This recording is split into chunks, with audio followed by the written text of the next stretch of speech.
Spoiler alert, there's no routine in this routine video.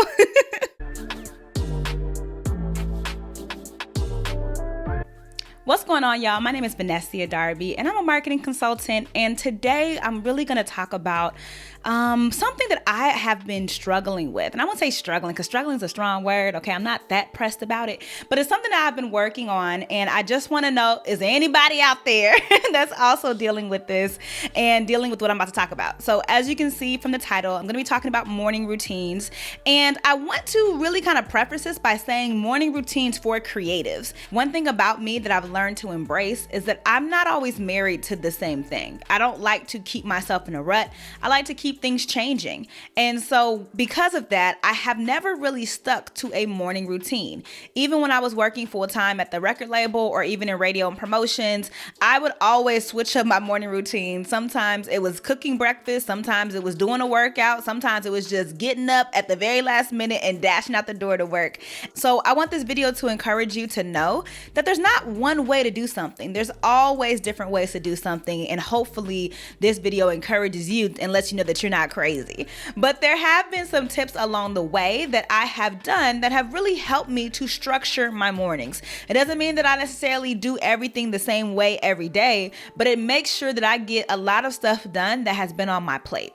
So I want to talk about those things today. This ain't gonna be a super long video, but I hope that you learn a couple things and that you create your own morning routine that works for you. Now, for me, a good morning routine starts with the night before. So I always look at what's on the horizon for the next day. Before I go to bed, I make sure I take a look at my GCal. That's how I like to keep my meetings. I take a look at my calendar and see what all is happening. What meetings do I have? Sometimes my days are batch days where I create content, I schedule posts. Sometimes I'm having meetings with my team or with clients, and sometimes I'm recording videos like this. So those are more content days for me. And so every day isn't necessarily the same thing. And I'm realizing that now more than ever. So when I look at what I have on my plate, then I can cherry pick the things around it that I need to make sure happen, like a workout, eating food, spending my time with Jesus, okay, because that's important too. And I'm able to assemble and create every day the way I want it to be. Another thing that has helped me is actually leveraging my marketing brain. So recently, I think it was at the end of February going into March, I actually went on Canva and I created my own calendar. I created a workout calendar and social calendar, as well as some staple meals that I know work for me. I have a specific diet due to some autoimmune things that I work with. And so having specific foods that I can cook, like sweet potato hashes or even salmon and salad, that's like my favorite meals.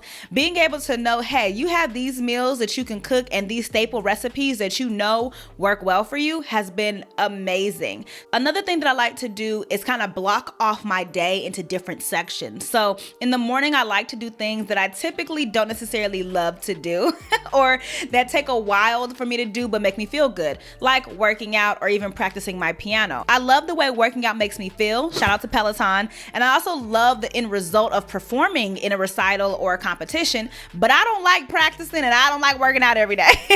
I'll just be honest. But saying I have a window from 8 to noon or 8 to 10 to get my workout done, get my lemon water, drink some water, which is another thing that I'm working on. Giving myself a window versus saying everything has to be at a specific time has been super helpful for me.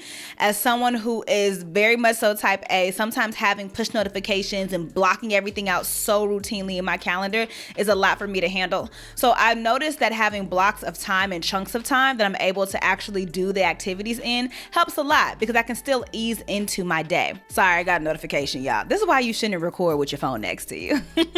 All in all, this is still a work in progress. I have tried many routines and many templates, and I actually really have embraced the art of trying new things. And so if something doesn't work for you, try something else. If waking up at 5 isn't your jam, wake up at 7 and maybe stay up 2 hours later.